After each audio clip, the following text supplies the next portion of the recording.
तो देखिए last class में हमने जो stages of psycho social development हम पढ़ रहे थे ना, उसमें 4 अवस्थाएं हमने डिस्कस कर ली थी। Trust versus mistrust, autonomy versus shame, initiative versus guilt and industry versus inferiority. तो लास्ट जो स्टेज हमने पढ़ी थी फोर्थ वाली, इंडस्ट्री वर्सेस इन्फीरियोरिटी, यहाँ पर मैंने आपको बताया था कि बच्चे बहुत मेहनत करते हैं, ठीक है। और मेहनत करने के साथ साथ मेहनत करने के साथ साथ जैसा कि आप लोगों को बताया गया था कि कई बार क्या होता है कि हमको फेवरेबल रिजल्ट्स नहीं मिल पाते हैं, ठीक है। उस वजह से हमारे अंदर कहीं ना कहीं कुछ हीन भावनाएं आती हैं।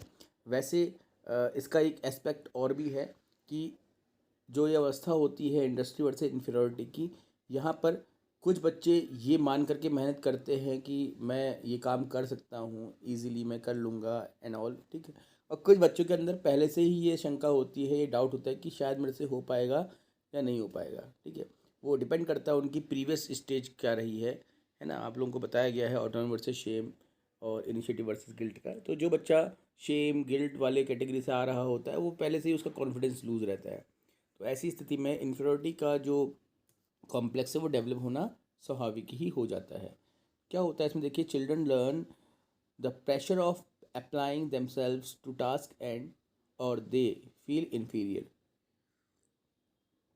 तो इस स्टेज में इसमें इंडस्ट्री वर्सेस इन्फीरियरिटी में क्या होता है, या तो बच्चा जो भी काम कर रहा है उसके लिए बहुत मेहनत करता है, पेन लेता है, ठीक है। और या फिर वो पहले से ही हार मान के बैठ जाता है और उसके अंदर हीन भाव विकसित हो जाते हैं। उदाहरण अगर आप लेना चाहें तो कई बार आपने देखा होगा कि छोटे बच्चे जो एकेडमिक्स की हम बात कर लेते हैं, क्लास 7th में है, 8th में है, कुछ बच्चों को लगता है कि हम बहुत मेहनत करेंगे, हम स्कूल या क्लास टॉप कर सकते हैं। तो खूब मेहनत करते हैं, पेन लेते हैं, पढ़ते हैं, राइट। और कुछ बच्चे ऐसे होते हैं उनको लगता है कि ये राकेश, राजीव, मीनाक्षी, है ना, स्मिता, इन लोगों के रहते हुए ये तो बहुत टैलेंटेड बच्चे हैं, इन लोगों के रहते हुए मेरा तो कोई नंबर ही नहीं है। कई बार ऐसी फीलिंग हमारे अंदर आती है कि यार जब ये कंपटीशन में हमारे साथ आएगा तो हम तो कहीं स्टैंड ही नहीं करते, तो हमारा कोई नंबर ही नहीं आएगा, तो कोई फ़ायदा नहीं है पढ़ने का, मेहनत करने का, ठीक है, हम तो टॉप कर ही नहीं सकते। आवाज़ आ रही है? हेलो। यस सर आ रही हम्म। तो ये डिस्कशन हमारा हो चुका था। है। आज हमने स्टार्ट करना है फिफ्थ, आइडेंटिटी वर्सेस कन्फ्यूज़न से। इसका पूरा नाम होता है ego identity versus role confusion, ठीक। तो आइडेंटिटी वर्सेस कन्फ्यूज़न को हिंदी में लिख सकते हैं आप लोग, वैसे मैंने लिखवाया है फर्स्ट क्लास में सब कुछ हिंदी में। पहचान बनाम भूमिका संदेह, ठीक। पहचान मतलब जब आप मेहनत करते हैं और उस मेहनत के सापेक्ष आपको सफलता मिलती है तो ऑब्वियसली आपकी एक आइडेंटिटी बन जाती है, राइट। जैसे मैंने अभी थोड़ी देर पहले बताया था आपको कि बच्चा ये सोच के मेहनत करता है कि मुझे क्लास के अंदर अच्छा स्कोर करना है, टॉप करना है, वो खूब मेहनत करता है और उसके बहुत अच्छे मार्क्स आते हैं, वो क्लास में टॉप करता है, उसको फर्स्ट प्राइज़ मिलता है, तो इस तरीके से उसकी पहचान अपने आप बन जाती है। इसी तरह से अदर फील्ड में भी, चाहे बच्चा म्यूज़िक में चाहे स्पोर्ट्स में खूब मेहनत कर रहा है, सक्सेस मिल रही तो उसको पहचान मिलती है, ठीक है।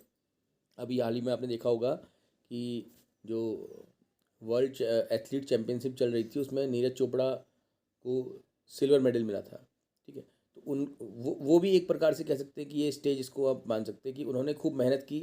फोर्थ स्टेज जो है इंडस्ट्री वाली, खूब मेहनत की, उस मेहनत के सापेक्ष उनको सफलता मिली, और सफलता मिली तो उनको पहचान मिल गई। अब उनको भारत के साथ साथ विश्व के अन्य जो एथलीट्स होते हैं वो भी बहुत अच्छे से जानने लग रहे हैं, ठीक है। वहीं दूसरी तरफ और भी कुछ लोग होंगे जिन्होंने बहुत मेहनत की होगी लेकिन सफलता नहीं मिली होगी, तो उनके अंदर हीन भाव उत्पन्न हो गए होंगे, विकसित हो गए होंगे। या फिर ये कह लीजिए कि कुछ लोगों ने पहले ही हार मान ली होगी, है ना। तो ये सब चीज़ें आपकी चलती रहती जीवन में। तो यही है आपका मनोसामाजिक सिद्धांत। मनोसामाजिक मतलब कि जो आपके समाज और आपके जो सोच है या आपका जो व्यवहार है दोनों से संबंधित है, ठीक। तो teenagers work at refining a sense of self by testing rules, ठीक है। अब इस समय बच्चा अपनी पहचान बनाने में लगा होता है। पहचान बनाने का मतलब ये है कि मैं क्या कर सकता हूँ, मुझे क्या आता है ना। जैसे अगर आपने देखा होगा, ये जो टीनेजर्स होते हैं, टीनेजर मतलब कि 12 साल के बाद के बच्चे, है ना, तो जो टीनेजर्स होते हैं या 12 साल के बाद के बच्चे होते हैं वो बहुत सारे काम कर रहे होते हैं। उन काम में से कुछ में तो उनको लगता है कि बहुत रिस्पेक्ट मिल रही है, उनको एप्रिसिएशन मिल रहा है ना, सम्मान मिल रहा है, तो बच्चे उस तरफ जाना शुरू कर देते हैं। ठीक, सपोज़ कोई बच्चा एकेडमिक्स में बहुत अच्छा नहीं था लेकिन म्यूज़िक में उसने मेहनत की और उसको काफ़ी तारीफ़ मिली अपने स्कूल में अपने फ्रेंड से, तो अब म्यूज़िक उसकी हॉबी, उसका पैशन बन जाता है। सिमिलरली कोई दूसरा बंदा है, वो एकेडमिक्स में अच्छा नहीं है बट स्पोर्ट्स में अच्छा निकला, तो स्पोर्ट्स उसकी पहचान बन जाता है। तो मतलब कुल मिलाकर के बच्चे अपनी पहचान बनाने में लगे रहते हैं, बस उनको अपना नाम चाहिए होता है, दैट्स इट, ख़त्म, वो कहीं भी आए। और अगर ऐसा नहीं हो पाता है, माना बच्चा एकेडमिक्स में भी अच्छा नहीं कर पा रहा है, बच्चा स्पोर्ट्स में अच्छा नहीं कर पा रहा है, म्यूज़िक में अच्छा नहीं कर पा रहा है, तो उसके अंदर ये भावना आती है कि यार मैं जीवन में करूँगा क्या, मैं क्या कर सकता हूँ, मतलब कन्फ्यूज़न में रहता है मुझे क्या करना चाहिए। ठीक है, इसलिए आपने देखा भी होगा कि जो एज है 12 के बाद की, है ना, 13 से स्टार्ट होती है आपकी, इस एज में बच्चों को स्पेशल काउंसलिंग की आवश्यकता भी पड़ती है। Next, intimacy versus isolation. ठीक, इंटीमेसी क्या होती है, घनिष्ठता, और आइसोलेशन होता है अलगाव। अब इसको आप ऐसे समझिए कि आपके परिवार में या फिर कह सकते हैं कि आपके फ्रेंड सर्किल में कोई एक बंदा ऐसा होता है जिसको सब पसंद करते हैं, या फिर जिसके साथ रहना, जिसके साथ बातचीत करना सबको पसंद होता है बहुत ज़्यादा।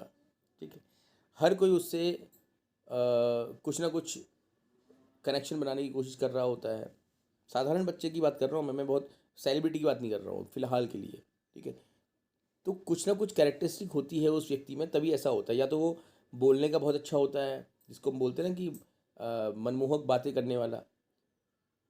या हो सकता है कि वो फैमिली से इतना रिच होता है कि वो अपने जो भी फ्रेंड्स हैं या फिर जो भी बाकी लोग हैं उनको हर तरफ कुछ ना कुछ खिला रहा है, पार्टी करा रहा है, घुमा रहा है, ये भी रीज़न हो सकता है। तो कुल मिलाकर के ये जो स्टेज होती है, 6th स्टेज, यहाँ पर या तो इंटीमेसी में आता है बच्चा, यानी कि घनिष्ठ संबंध बनने लगते हैं उसके लोगों से, वो समाज में जाने लगता है, सबसे मिलने जुलने लगता है, मैरिज सेलिब्रेशन हो, बर्थडे सेलिब्रेशन हो, हर जगह जाने की कोशिश करता है। क्यों जाता है वो? क्योंकि उसको लोग पसंद कर रहे होते हैं। अब इसको कुछ इस तरीके से समझिए आप, जैसे आप ही हो इंडिविजुअल, अपने आप को ले लो, आप जो भी आप हो अपने नाम को लेकर के। ठीक है, अगर आप माना किसी सेलिब्रेशन में जा रहे हैं, किसी पार्टी में जा रहे हैं, अब हुआ क्या, आप पार्टी में गए लेकिन आपको कोई देख ही नहीं रहा, आपसे कोई बात ही नहीं कर रहा, आपने कोशिश की बात करने की, अगला आपको इग्नोर करके निकल लिया। उसके बाद फिर एक और दिन आप पार्टी में गए, उस दिन भी ऐसे ही हुआ, आपसे कोई बात ही नहीं कर रहा, आप जिससे बात करने की कोशिश कर रहे हो वो आपको इग्नोर कर दे रहा है। तो ऐसे में क्या होगा, आपके अंदर कहीं ना कहीं ये मतलब एक प्रकार से हीन भावना आ जाती है कि यार जब मेरे को कोई पूछता ही नहीं है तो मैं क्या करूँगा पार्टीज में जा करके। ऐसा होता नहीं होता है? Yes sir. हम्म, तो इस कारण से जो व्यक्ति है वो अब पार्टीज़ में जाना बंद कर देता है, यानी कि समाज के बीच में जाना बंद कर देता है और समाज से कटा कटा सा रहने लगता है, अलग थलग रहने लगता है। ठीक है, ये ऐसे याद रखिएगा इसको। तो ये है आपका इंटीमेसी वर्सेस आइसोलेशन। इंटीमेसी क्या, जब कोई व्यक्ति समाज में सम्मान प्राप्त करता है, उसको लगता है कि हर व्यक्ति मुझसे बात करना चाह रहा है, मेरी एक रिस्पेक्ट है, तो वो समाज के हर एक कार्यक्रम में जाने की कोशिश करता है, लोगों से मिलने का प्रयास करता है बहुत ज़्यादा। लेकिन वहीं पर दूसरा व्यक्ति जिसकी समाज में कोई रिस्पेक्ट नहीं होती, जिसको कोई वैल्यू नहीं दे रहा होता है, वो समाज में इस तरीके से जाना आना पसंद करता नहीं है और धीरे धीरे धीरे वो अलग थलग रहने लगता है। आइसोलेशन का मतलब होता है अलग थलग हो जाना। Young adults struggles young adults struggle to form close relationships and to gain the capacity for intimate love, or they feel socially isolated। तो ये भी ये कहना चाह रहा है अपने स्टेटमेंट के माध्यम से कि जो यूथ है, युवा जो है ना, वो घनिष्ठ संबंध बनाने की कोशिश करता है। तो अब इस कोशिश में क्या होता है, या तो उसको बहुत ज़्यादा घनिष्ठता मिलती है, लोगों से प्यार मिलता है, या फिर उसे क्या मिलता है, अलगाव मिलता है। अलगाव मतलब कि उसको लोग रिजेक्ट कर देते हैं। नहीं, अभी इलेक्शंस वगैरह होते हैं, आपने देखा होगा, उसमें बहुत सारे लोग इलेक्शन में खड़े होते हैं, कुछ को तो लाखों की संख्या में वोट मिल जाते हैं, कुछ को 2 वोट भी नहीं मिले होते अपने फैमिली के। तो मतलब जिसको बिल्कुल कोई नहीं पूछ रहा वो क्या हो गया, आपका आइसोलेट हो गया। जनरेटिविटी वर्सेस स्टेग्नेशन, कोई भी अगर स्टेज समझ में नहीं आएगी तो पूछेगा। हाँ, जनरेटिविटी वर्सेस स्टेग्नेशन। जनरेटिविटी मतलब होता है उत्पादकता, जनरेट करना, कुछ बनाना। ठीक, जैसे मैंने आपको एग्जांपल दिया था फर्स्ट क्लास में, जनरेटर मतलब जो बिजली बनाता है उसको जनरेटर बोल देते हैं, है ना, आपको याद ही होगा। तो उत्पादकता बनाम स्थिरता। अब ये उत्पादकता क्या होती है, क्या उत्पादन करना है आपने, तो हम बात कर रहे हैं मनोसामाजिक सिद्धांत की, जो कि किसी व्यक्ति विशेष पर लागू होता है। ठीक है, अब व्यक्ति पर लागू हो रहा है ये सिद्धांत, तो इस वजह से यहाँ पर समाज के लिए कुछ गुणकारी जो वैल्यूज़ है उनका उत्पादन करना, इनसे संबंधित आपको हो जाएगा। The middle aged discover a sense of contribution to the world. कोई व्यक्ति तो ऐसा होगा जो समाज के लिए कुछ ना कुछ योगदान कर रहा होगा। अब वो योगदान पैसों से हो सकता है, अगर व्यक्ति ने पैसा कमाया है बहुत ज़्यादा। वो योगदान अपने पूर्व के जो अनुभव हैं उन अनुभवों को युवाओं के साथ साझा करने में हो सकता है, अगर अनुभव अच्छे रहे हैं तो। उदाहरण के लिए आपने देखा होगा कि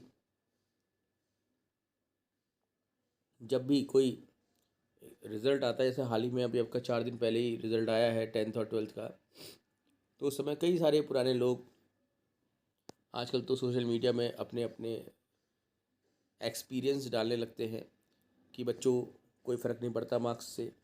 ठीक है, ज़्यादा आकर के भी कोई बहुत भारी फ़ायदा नहीं है और कम आकर भी कोई नुकसान नहीं है।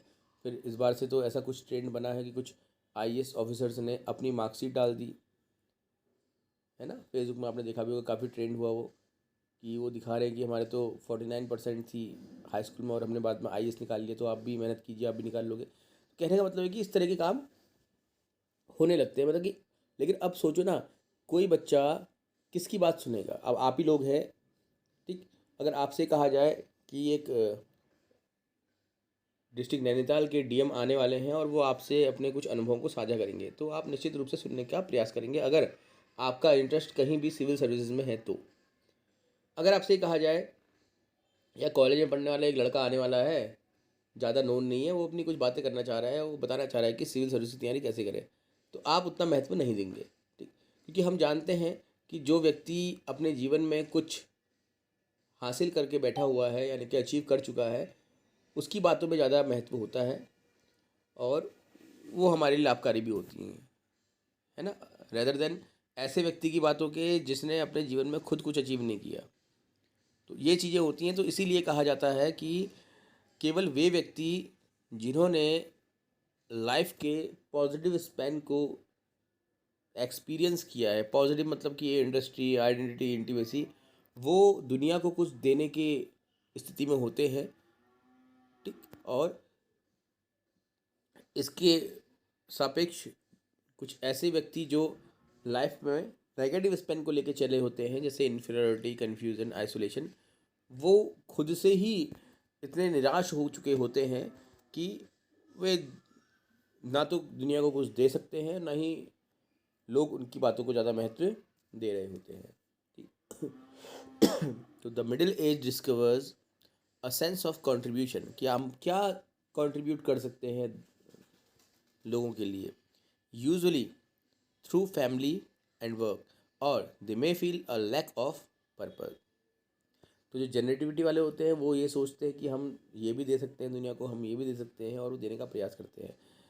जबकि जो स्टैग्नेशन स्टेज में होते हैं, स्थिरता की स्टेज में होते हैं, वो हमेशा ये फील करते रहते हैं कि हमारे जीवन में उद्देश्य ही नहीं रहा, कुछ उद्देश्य रहित जीवन हम जी रहे हैं।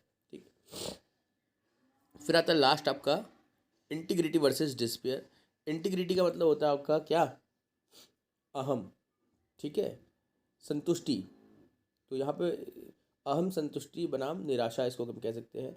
अब जिस व्यक्ति ने अपने जीवन में सब कुछ अच्छा अच्छा अच्छा अच्छा देखा है, अच्छी पढ़ाई की, अच्छा स्कोर किया, अच्छा जॉब लगा, अच्छी फैमिली बनी, अच्छे फ्रेंड्स बने, है ना, लोग उसकी बातों को सुनने के लिए आ रहे हैं, तो उसके अंदर एक सेंस ऑफ इंटीग्रिटी रहता है। जबकि दूसरा व्यक्ति, है ना, जिसको कभी भी कोई सपोर्ट नहीं मिला, ठीक है, वो हमेशा हीन भावना में रहा, हमेशा वो अलग थलग रहा, ठीक है, समाज को कुछ दे नहीं पाया तो उसके जीवन में एक निराशा भरी रहती है कि मैं इस जीवन में कुछ कर नहीं पाया। तो when reflecting on this, on his or her life, the order older adult में feel a sense of satisfaction और फेलियर। तो जब जीवन के अंतिम पड़ाव में होता है तो इंसान या तो संतुष्ट फील करता है, महसूस करता है खुद को, या फिर ऐसा लगता है उसको कि मेरा जीवन ये व्यर्थ हो गया है। तो ये था हमारा सोशियो साइकोलॉजिकल या फिर साइको सोशल डेवलपमेंट की 8 अवस्थाएं, जो कि हम डिस्कस कंप्लीट कर चुके हैं। जिन्होंने पिछली क्लास नहीं की थी वो पिछला वीडियो देख लीजिएगा, और जो भी डाउट होगा आप लोग पूछ लीजिएगा। फिर कल की क्लास जब हमारी होगी, क्योंकि आज का समय है, आप आज इसे पढ़िए, कल की क्लास जब हमारी होगी तो मैं आपसे रैंडम क्वेश्चंस पूछूंगा इसके, आप लोग रेडी होकर आइएगा। ठीक है? Hello? Yes, sir. Yes, sir.